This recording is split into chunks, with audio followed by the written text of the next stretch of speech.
Super fast satellite internet that now you can take with you wherever you are in your camper van, thanks to Starlink RV.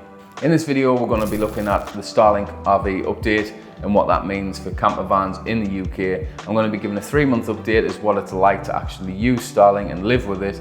And finally, we're going to have a look at whether Starlink is a viable solution for you and your camper van in 2022. The Starlink kit I ordered arrived back in April. I got it set up and I've been using it as a primary internet source for the house since then. I've had a lot more time and experience working with it to be able to sort of form an actual opinion on what it's like to live with. But before we get into that, one of the biggest stumbling blocks I would imagine for most people with Starlink is going to be the initial setup costs. So let's go back over that first before we kick on with the rest of the video. Now, I do believe that the biggest stumbling block for Starlink with the sort of camper van community is definitely going to be the setup cost. So the initial starter kit costs £579, and well, there's a lot you can do to a camper van for that amount of money. So I think that will put off quite a few people, but there is a positive in that as well. Because you're buying the kit outright, you own it, you can start and stop your internet kind of whenever. You can do a month by month thing. So if you know that you're away for 2 months, buy it for 2 months, you pay your subscription and then you've got internet. If you're sort of going 6 months without traveling anywhere, don't pay a penny, you won't have any internet, you won't need it, but then you can pick it back up whenever you want. Whether that's enough to sort of sway the people that are like, that's a big setup fee, I'm not so sure, because it is 600 quid. You can get tons done to your camper van for that. So I do think that'll be Starlink's biggest hurdle for the camper van community. Now, if you can get over the initial setup cost and you do manage to order yourself a Starlink kit, then when it arrives, you'll be pleasantly surprised. The box and everything comes packaged very nicely. The instructions are probably the best part of it though. You literally plug it in, follow the instructions, download the app, and within, honestly, no longer than 10 minutes, without any technical knowledge, you'll be online. I'll be very surprised if anyone struggles getting this kit set up. With Starlink, you've got 3 different options. The first is the residential package, which is what I've got. That costs you £89 a month, and it'll guarantee that you've got internet in a fixed location. You can now add portability to that, and that's an additional £20 a month on top of the £89 a month, and that'll essentially reserve my little plot that I've got here at home, and it'll let us take it backwards and forwards to other places as well as that.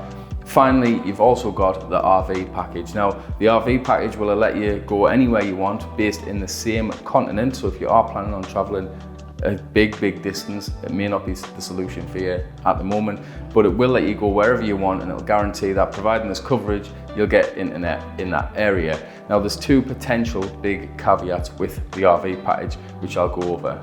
Caveat number 1 probably won't apply to most people, but it will apply to you if you've already got Starlink and you plan on maybe using it as residential for 6 months and then changing it to RV for additional, say 3-6 months or whatever while you're traveling. Well, you can do that, but then you can't go back. So if you switch it from residential to RV, at the moment, there's no option to go back to a residential product type. That could be an issue. I don't know, but it would be for me. So if I was going for an RV thing for the camper, which I am, it will be an additional Starlink kit that I'll have to order. The second caveat to this is, well, it probably will be something that becomes a bigger issue than it will be now, which is, well, congestion. Now, as Starlink gains popularity and more people get onto it, the availability of sort of network within each area is eventually going to sort of slow down, and there'll be sort of throttling, which is normally what internet providers do when there's peak times, and they'll slow everyone down a little bit so that everyone has coverage. Now, what they've already said on the Starlink website, and it openly tells you when you switch to the RV or when you're looking at the RV, is that residential users will get priority over RV package users, which, based on the speeds I've seen, I don't really think it will become much of an issue, but it could be. I'm not sure at the minute, but it's something to think about if you are sort of needing very fast internet all of the time without any issues. That could become an issue further down the line. Now let's have a look at Starlink's party piece, which realistically is its internet speeds. Over the last 3 months, I've been sort of periodically logging speed tests through my Orbi sort of mesh system, and I've logged them all down, and I'll show you a nice pretty graph now showing you sort of the results and where they've been. There has been some ups and downs, but generally speaking, it's always been super fast. Now, the fastest download speed that I've had during this period of time was 297.17 meg, and well, that's more than fast enough for anything I would ever need. Now in terms of upload speeds, obviously these are generally a lot lower than what your download speeds are, and my fastest upload speed has been 34 meg, and that's again more than what I would generally need. Obviously the faster the better for uploading these YouTube videos, but generally speaking, upload speed's not a major issue.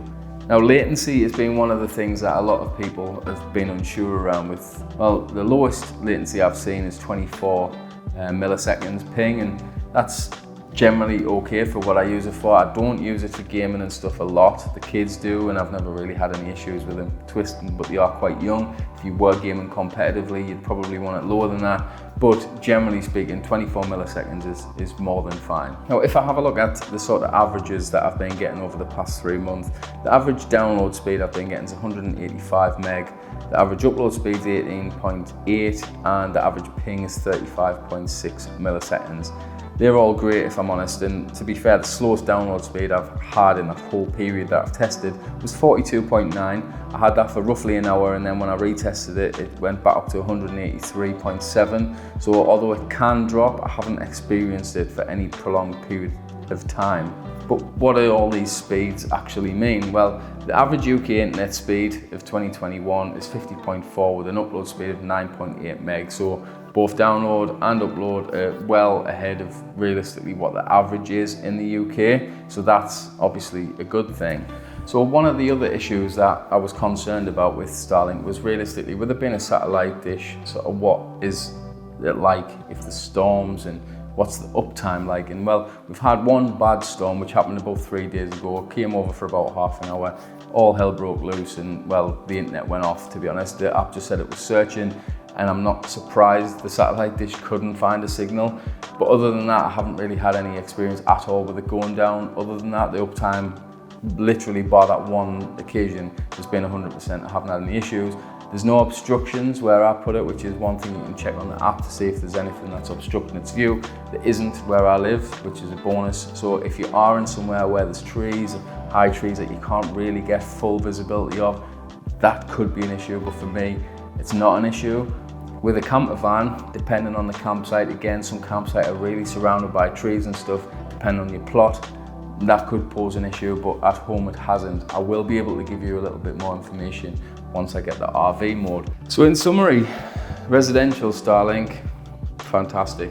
It's went well above and beyond what my expectations were. I was a little bit worried about how reliable it was going to be, and it's been fantastic.